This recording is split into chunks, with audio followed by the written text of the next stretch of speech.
Um,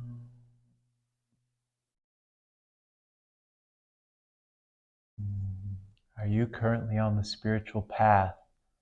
And if you are you experiencing any friction between yourself, your friends, and I'm sorry, maybe even your family members? My name is Christopher Carrington, and my intention with this video is to help you with any friction that you might be feeling, or you might just be sensitive to. This is a potential that might be coming soon, some friction between friends and family members because of the path that I am on, that you are on. And my tips about this only come from my story and mostly just learning from my mistakes. So I'll share some of that now.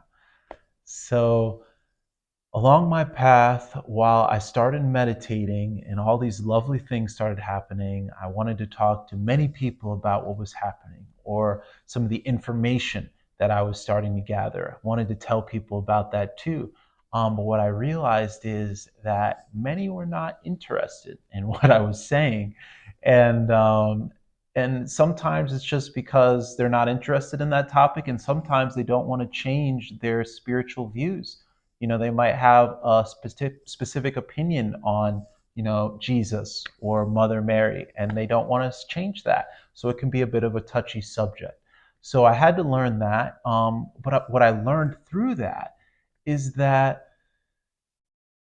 what was happening with me was I really wanted to express myself, express my goals and what's happening with me that's really interesting right now.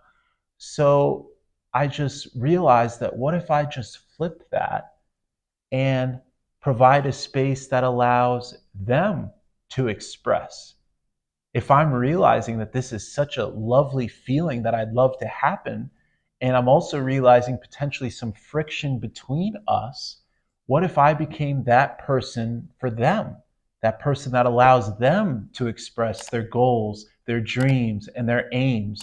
And maybe even if we've had a lot of friction in the past and we're experiencing some friction now, people put at a pretty high caliber the ones that they can go to and express themselves and tell them about things.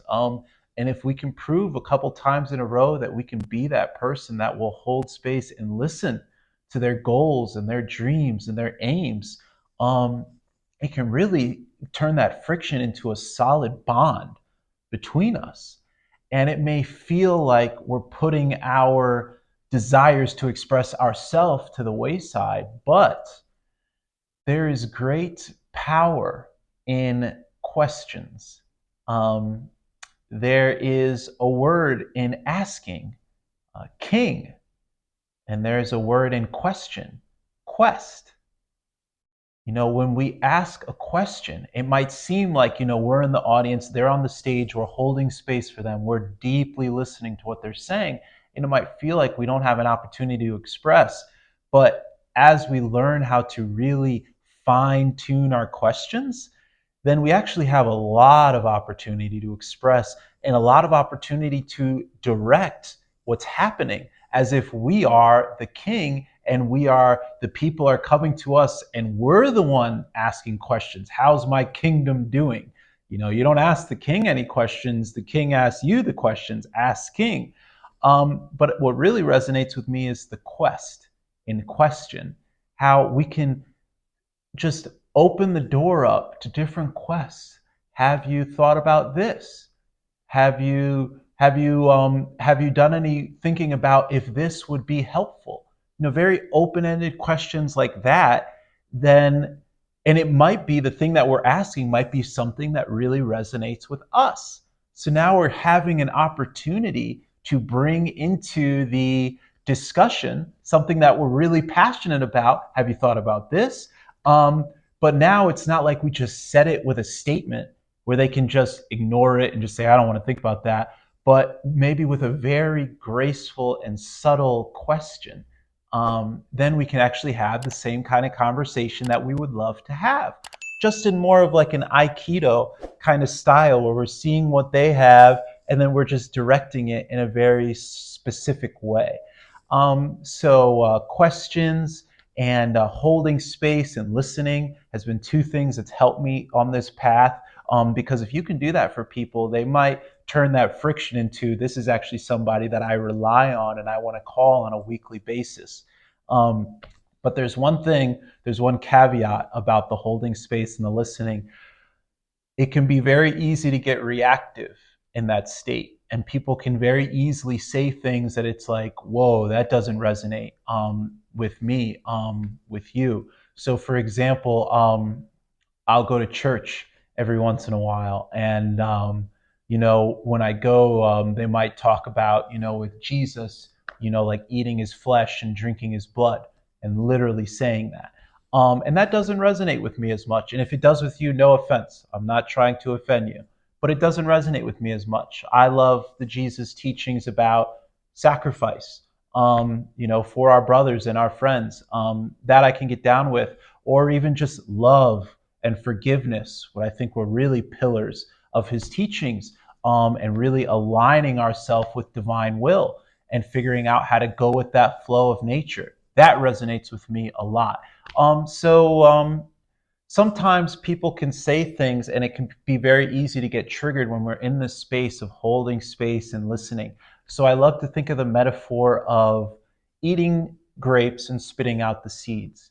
So the seed is something that I'm not going to digest, right? So imagine if I find out that there's seeds in the grapes, so I just throw out all the grapes and I'm like, well, they're no good. Well, the grape can still be very, very tasty. So I can still go to this church and they can say all kinds of things that really resonate with me. And maybe the kind of sacrifice they're talking about might be covered in all kinds of other things that might not resonate as much. But it might, if I think about it, like, yeah, maybe I do need to make some sacrifices in my life and get up a little earlier to work on things, or stay up a little later and work on things, or be really committed to this project or this person in a relationship or something like that. Make that sacrifice for the good of all of us. So that resonates a lot, or the teachings on love. So finding the grape there. And then if there's anything that doesn't resonate as much, I don't have to go to war with it. I can just spit it out, and, maybe it'll grow into something else that's really lovely. Maybe it'll resonate at a different time. But right now it's just, that's okay. Just Aikido that away. So I hope that was helpful. It's been really helpful for me in different ways of how to engage with family members, asking questions and really listening and holding space and finding out about their goals and their dreams and their aims to still have these lovely conversations, that maybe just with a little bit of a different flavor. And questions are so powerful. They're so much more powerful than statements, because people really, they digest the question. A statement is so easy to just go poof, but a question, they really internalize that. So yeah, I hope that this was helpful. And if you're on that spiritual path, you found a little bit of goodness from this. And I look forward to creating a lovely video for y'all tomorrow. Thanks.